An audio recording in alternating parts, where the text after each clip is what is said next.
Assalamualaikum warahmatullahi wabarakatuh. Perkenalkan, nama saya Elsa Agista dengan NIM 860419245 dengan prodi PGSD di Universitas Terbuka.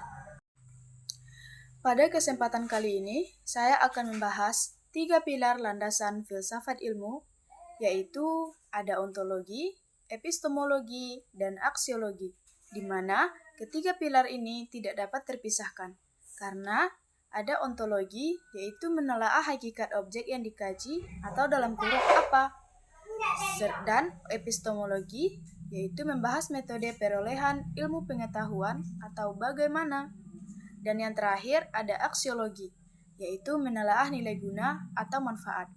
Ketiga pilar tersebut saling berkesinambungan untuk menciptakan ilmu pengetahuan yang utuh, valid, dan bermanfaat.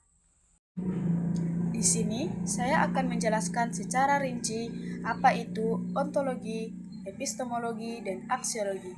Yang pertama, ada ontologi atau hakikat apa. Ontologi adalah cabang filsafat yang mempelajari sifat dasar, hakikat, atau keberadaan realitas yang ingin diketahui secara mendasar, di mana ontologi berusaha menjawab pertanyaan mendasar mengenai apa itu ada, serta struktur dan karakteristik dasar dari realitas tersebut. Contoh, dalam ilmu kedokteran, ontologi membahas hakikat penyakit, tubuh manusia, dan sel sebagai objek yang dipelajari. Pilar yang kedua yaitu epistemologi atau bagaimana.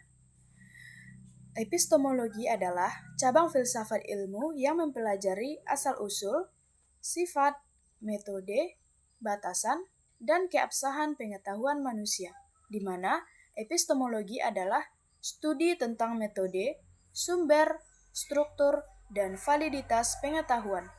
Ini berfokus pada bagaimana cara mendapatkan pengetahuan tersebut secara ilmiah.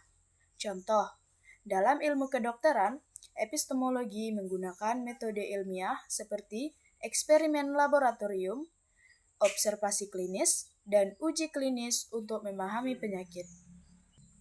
Dan pilar yang terakhir adalah aksiologi atau manfaat, di mana aksiologi adalah cabang filsafat yang membahas nilai, etika, dan tujuan penggunaan ilmu. Aksiologi menjawab pertanyaan, untuk apa pengetahuan itu digunakan dan bagaimana nilai-nilainya diterapkan. Sebagai contoh, dalam ilmu kedokteran, aksiologi membahas etika medis, tujuan penyembuhan pasien, dan bagaimana hasil riset obat bermanfaat bagi kemanusiaan, bukan untuk menyakiti. Ketiga pilar ini memiliki hubungan hierarkis dan fungsional yang simetris, di mana yang pertama ada ontologi ke epistemologi, yaitu apa yang dikaji atau ontologi akan menentukan bagaimana cara mengkajinya atau epistemologi. Jika objek kajiannya adalah benda mati, metodenya adalah eksperimen fisik. Jika objeknya perilaku manusia, metodenya mungkin berupa survei atau wawancara. Selanjutnya ada epistemologi ke aksiologi, di mana metode yang digunakan atau epistemologi akan menghasilkan nilai guna atau aksiologi. Cara yang valid dan benar akan menghasilkan ilmu yang bermanfaat, sedangkan metode yang salah akan merusak nilai ilmu. Dan yang terakhir ada aksiologi ke ontologi atau epistemologi, yaitu nilai atau tujuan yang ingin dicapai atau aksiologi dapat menentukan fokus objek yang diteliti dan metode yang dipilih. Contoh, jika tujuannya adalah kemaslahatan manusia, maka objek dan metode yang dipilih tidak boleh melanggar etika. Jadi, dari pembahasan ketiga pilar tersebut dapat disimpulkan bahwa dalam kajian filsafat ilmu, ontologi menggunakan dasar, epistemologi menentukan proses, dan aksiologi menentukan hasil. Ketiganya saling mengunci, di mana tanpa objek atau ontologi, ilmu tidak ada. Tanpa metode atau epistemologi, ilmu tidak valid. Dan tanpa manfaat atau aksiologi, ilmu menjadi sia-sia. Sekian presentasi dari saya. Assalamualaikum warahmatullahi wabarakatuh.